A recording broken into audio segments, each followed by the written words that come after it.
It's this idea that God, does he give us trials or not, is a big question. And I think it's really important for people to understand. And as you listen to this episode, I think you'll start really taking a huge leap in your life when you understand this one thing, because I think we blame God for everything in our life, the good and the bad, when in reality, we should be blaming ourselves for most everything. So, all right, Olivia's setting up. We are live here on Instagram. What is up? Let me go ahead and get Kenny and Jaden on here to join for our weekly discussion. Kenny just announced it on our Facebook group, but it is, Kenny, you want to say it again? Oh, wait, you're not on here. We are talking about, does God give us our trials? Okay, so go ahead and let us know your thoughts on that. If you have strong feelings, drop it in the chat. But we are going to discuss, does God give you your trials, or are they the making of your own subconscious?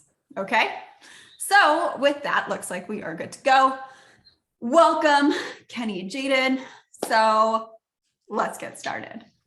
Yeah, I think for a lot of people, this is a big misconception, because we like to put a lot of blame on God.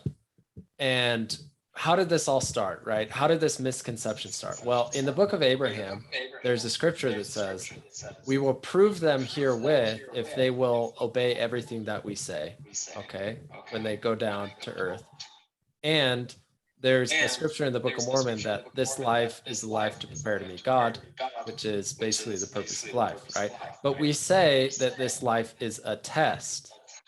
And so with this idea that it's a test, all of a sudden we started thinking about how teachers do tests, that they make life really difficult and see how you fare on a grade, right? It's like, let's make it complicated for you. Yeah. Now, here's the interesting thing, right? I'm not saying necessarily life isn't a test. To me, I like the word simulation. I think life is more of a simulation than a test. But it's this idea that we are destined to be played with by God as he gives us trials, because we need the trials to grow. We need the trials to actually improve and become stronger. Yeah. Now, the issue I have with that is stronger implies that you're the same person. It's just your muscles have gotten bigger. And what I'm going to argue is that God does not give us trials. He invites us to change our hearts. And when we change our hearts, then the trials go away, because we create the trials. What do you guys think? Yeah, I totally agree. I think that one of the cultural things that we hear a lot of individuals from, the Latter-day Saints community, or even Christians say this, and I often hear this is, and I even thought it myself, is this idea that God gives his toughest battles to his strongest warriors, right? So what is this doing in the sense of like a linguistic standpoint, right? So when I hear myself say that, think that, or hear other people saying that, it's perpetuating this idea to me, right? That if I have trials coming my way, it's making me stronger, and then it's almost noble in God's eyes to suffer. But what I've learned is, number one, that like takes away from the glory of Christ and his atonement. Like he was the one that came to suffer so that we didn't have to, right? And then the other side of this as well is this idea that you are creating your own perpetual struggle moving forward. Because if you constantly focus on, right, whatever you focus on grows, and this focusing on trials, becoming the stronger warrior through like trials and fighting and lifting weights, and you almost envision like the stripling warriors having to go through a whole bunch of battles, just to get to the point of where they are today, right? So that's where I think it's culturally coming from. And I agree with Kenny's standpoint is like, I think that this is a misunderstanding of what the test actually is. I think that the test isn't meant to be hard. It's meant to give us an option. It's just a series of decisions. And those decisions are changing our hearts and our minds together, right? When we change our hearts and our minds together so that we're congruent and we're changing as a person and upgrading, I think that's the test as we become more like Christ and more like God. Okay. So I'm actually on the other side of this here. I do think that trials come from God because I think that all things come from God, right? Okay. However, I think a common conflation is that we think that trials are suffering. And yes, like a natural disaster, I don't think that that's something that we control. The sudden loss of someone close to you, I don't think that's something that you control. However, the suffering that you experience in those trials, that is what you control. And what happens to most people is that they find identity in their trials, and that's what then perpetuates way more suffering and way more negative circumstances than is necessary or is attached to this one specific trial. And I think that that's where there's a lot of like confusion and frustration in this conversation. I'm not like this one specifically, but overall, do trials come from God or not? And we believe, well, God makes us suffer, and that's not true. But God does control all things, and I think that He has created a life that pushes us to become more.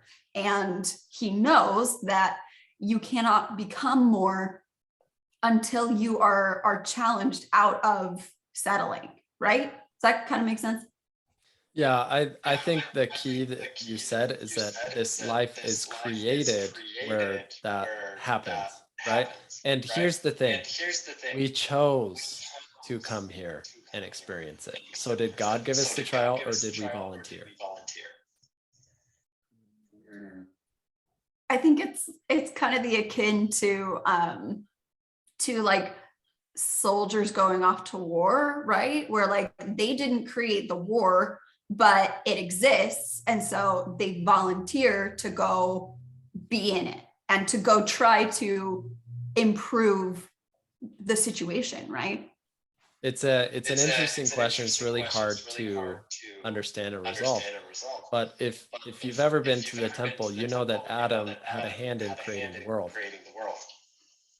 So did we also create this system that we live in? Did we make it ourselves? Did we choose it? Did we design it? That's a very good question to ask. And if so, then we knew something very important. We may have created that very trial that we're living in. And the thing about God is that, to me, my opinion of Him is that He is pure love. God is love. And He doesn't intentionally make trials for us to suffer, right? Which is like a misconception we're talking about. Yeah. And what happens though, if you understand the fall of Adam and Eve, let's go way back in history, right? And I've been reading like Coptic texts and like ancient records about this, right? And Adam and Eve, when they fell, they were miserable because they were living in the presence of God, and they made the choice to eat of the fruit of the tree of good and evil, and they made the choice that resulted in the fall. So did God give them the trial, or did they make the choice to live in a state of trials? So did they make the choice to live in a state of trials that were created by God? Was it created by God, or was it created by their choice? Honestly, I think it really depends on the trial, because like personally, I have a hard time seeing something like the death of a family member, and saying, oh yeah, that was like created by me. I think that's an inappropriate responsibility to take. But it wasn't created by God, is the question. So like, here's the deal, right? In the Book of Mormon, there's a moment where people are burning people's family members. Yeah, they're throwing them into a pit. And Alma and Amulek are watching, and Amulek is like, Alma, stop it, right? Like, can you tell God to stop this? And Alma's like, no, I can't, because they will be judged for their actions at the last day. And they have agency and they have choice. So even with that scenario, right? It's like, even though you didn't make that trial, some other human made that trial, right? It's like, that wasn't necessarily that you created it, but someone else who is human, who is living here, made the trial.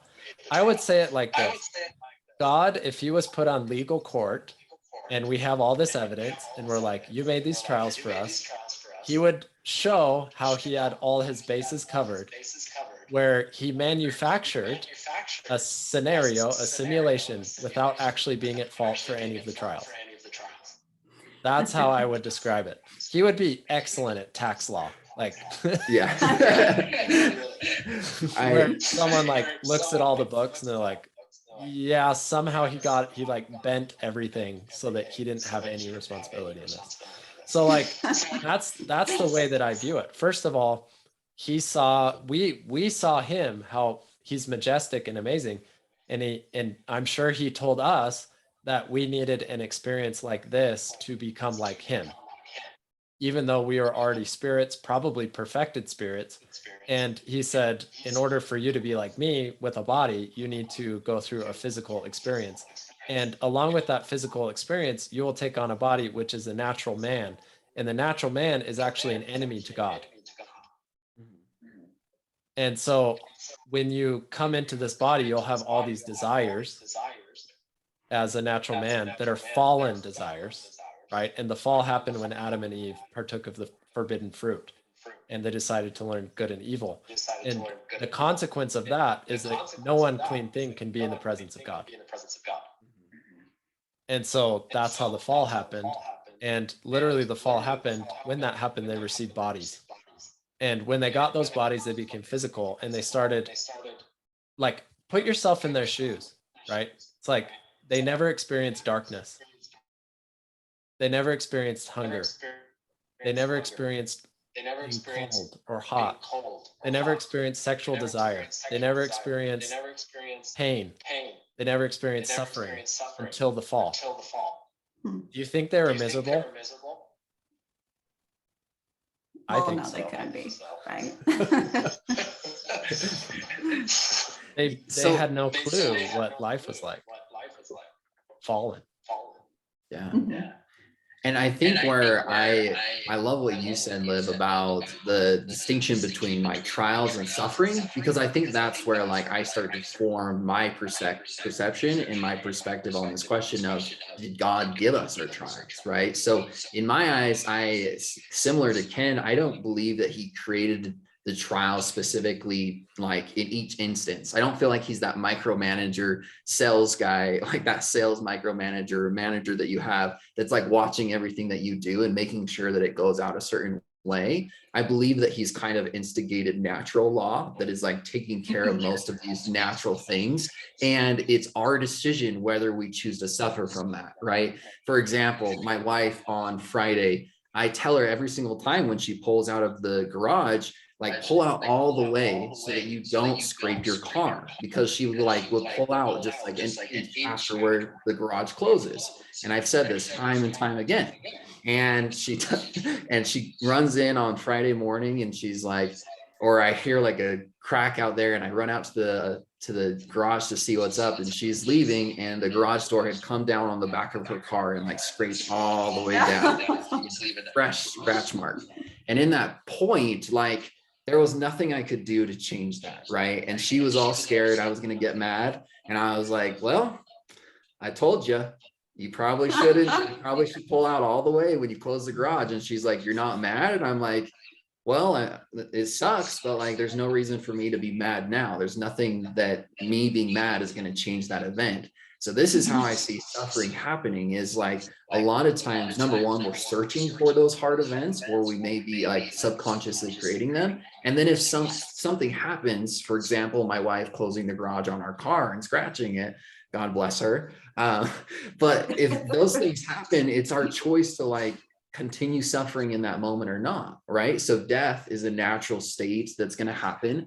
Are we going to rejoice on the memories of our loved ones and rejoice in the ordinances and covenants within the temple? Or are we going to just, mourn for their loss, right? And I think there's an appropriate time to mourn, but there's also the other side of it of choosing to rejoice. And I think that's where like, I think God plays into this, is he gives us a system of natural law that brings about natural trials, and that's natural man. And then what we choose to do about that is where the suffering comes in. Mm-hmm. And I think, so first of all, for those of you who are tuned in live, if you want to drop a comment, if you agree, if you disagree, then we would love to get your feedback, because we're just kind of talking here. But I want to touch on what you mentioned about the unconscious trials, because this is something that I think actually really makes people very mad. But a lot of suffering that we do create is from not admitting what we want. And so what I see is that people will like for me, for example, I bought a car several years ago, and it was like out of my budget. I didn't like really be very responsible about buying it. And it was just like this little Suzuki, so that's like how destitute I was. but I bought this car because I was like, well, it's so cute and blue. That was it. That was all that I like, all the thought that I put into it. But every single day I would drive it and I would be like, I can't afford this car. I can't have this car. This car is like beyond me. I can't have it. I can't have it. I can't have it. And then I crashed it. I totaled it. And for me, like it was so hard to take accountability for that. Because, well, I mean, yes, like I can say the crash was my fault. It was, I rear-ended someone.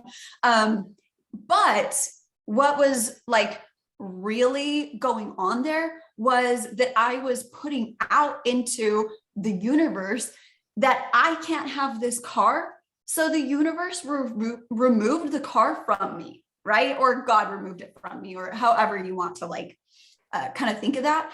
And personally, I think that like I agree, God is a God of natural law. And so he always is continuing the motion of natural law. But that our behavior, our thoughts, our beliefs will then like play off of natural law. And sometimes that has really adverse effects. And this is something that I see a lot with with the singles that I work with, is that they'll come to me and they'll be like, well, I have just started dating someone, but I think they're too good for me. I don't think I get to be in this relationship. I'm going to sabotage it and something's going to happen, blah, blah, blah. That's what they're telling themselves. Essentially, I can't have this relationship. And then guess what? They sabotage the relationship. They lose the relationship. So the way that you like perceive yourself in the world, that is very much going to determine the types of trials that you'll call in, because of what you're saying, because of what you're not admitting, because of what you're believing. And that has consequences. And I think that is a difficult concept for people to accept, is that they are the catalyst for a lot of suffering, a lot of like extra trials, if you want to call them that they don't necessarily have to experience, because they're not being honest with themselves, because they're not dreaming of more, because they're not living up to their own potential. Yeah, I would totally agree with that. And it is important for you to straight up be honest about what you want. right? Like that car story is a great example. Really, really good example. And the thing is, when someone tells me that God makes trials, I tell them to prove it. Show me one evidence where God made a trial for you. Show, like, what is that trial for you? Do you guys have one evidence that's tangible? You can be like, okay, this directly led to God, that God did this. That it wasn't what about your own when thoughts, your own like desires that designed the learning for you. But what about when God asked Abraham to sacrifice Isaac? Like that was a direct trial that he gave him, right? How do you know it was a trial? That it goes down to the question, how do we know when a trial is a trial? Whose perception is it? Is it God's perception or is it ours?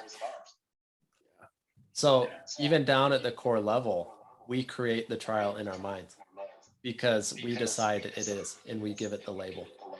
Do you think it would have been a trial for God to do what Abraham did? No. Did Abraham view it as a trial? We don't know that in the scriptures. We don't know if he was remorseful, if he was scared, if he had any, we don't know. All we know is what happened and how God responded. And God responded by telling him to stop, right? And because the lesson, it was less of a trial, it was more of a lesson. He said, will you follow my will and submit to me? Because in Mosiah 3:19, it says the way to put off the natural man is to learn to submit to the Father and be willing to take upon you anything he seeth fit to inflict upon you. So there is a scripture that says God inflicts stuff upon us, right? But was it an infliction for Abraham? I don't think we can say. Maybe he was completely humble and completely willing to be led to bring, which, by the way, scholars say that his son was about 33 years old. He wasn't a small child. He was a grown man. So you also have to ask about Isaac, that he willingly got on there and got tied. Because Abraham was an old dude, right? Yeah. Like if Isaac wanted to live, he probably could kill Abraham and get off the mountain. So you start asking questions, right? What was going on? Was it a trial? Was it a test? Or was it just him being humble and submitting because he didn't perceive it as a trial? He perceived it as following the voice of God. And that every time he submits to the voice of God, he gets what he wants. And God responded with the Abrahamic covenant. That's how he responded. Yeah. And I really think that this entire conversation for me helped me, number one, realize the differences between like the trial side and then the suffering side, right? And just with what Ken was saying, it all comes to labels, definitions of symbols, definitions of language, right? So to one person, a trial may be, oh, I'm going to have a life like Job, where like it's just constantly negative things are coming my way. You see this all the time. People think, oh, I just have bad luck. Oh, I'm one of God's strong warriors, so I have a ton of trials, and it perpetuates that, right? What I think we need to be aware of is like, what are we creating and what language are we using to focus on our external world, right? Because really there's so much that we're not even perceiving happening in this world right now. And what we are seeing is what we choose to focus on, right? So I believe that all of us are going to have potentially tough things or complicated scenarios, or AKA trials, and we get to label those and determine what trials are, and that's an extension of our agency. But it comes down to, are you aware of how you're labeling certain events in your life? And just by changing your perception of them is going to give you greater results. And I see this all the time, just like Liv said, in her coaching with singles and even in her business coaching. On my sales coaching side, happens all the time. One of the biggest reasons that I'm able to help individuals raise their commissions is helping them see the environment and the perceptions that they have.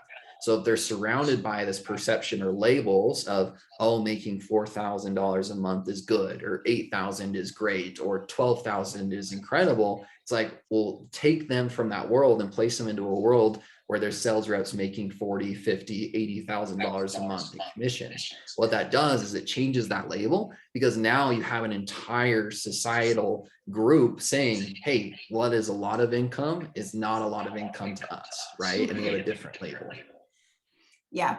And I think that that's such a big thing that we don't take proper accountability for, is how much we identify in the trial, in the circumstance, and whatever.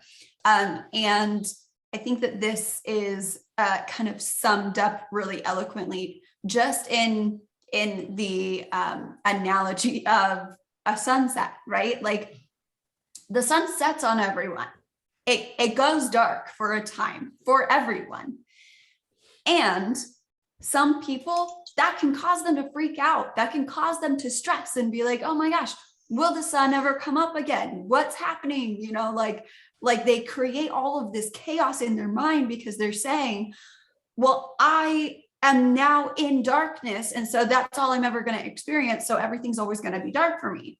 Versus if you can recognize, yeah, like the sun goes down and then it comes back up. And I think that that's how life in general works, is the sun sets and it gets dark and then it rises again and it gets bright again. And you don't need to add anything to that. You don't need to create more trials, more suffering, more anxiety, more fear, because the sun will sit on you on its own, right? And so instead of making the sun going down mean something about you, like mean that you're bad, mean that you made a mistake, whatever, you can actually shift into a place of believing and trusting and having faith. Well, the sun comes back up. So, okay, it's dark right now. Fine. That it is what it is. Maybe there's something for me to learn here, and the sun will come back up.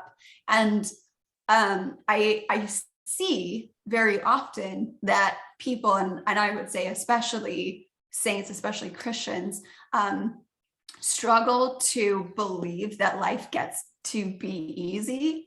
And they identify that my life has to be hard because life is a test, and so therefore it must be difficult. And I used to subscribe to that, and I don't anymore.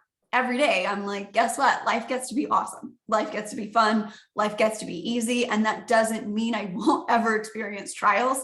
That just means that I don't choose to identify my self-worth within those trials.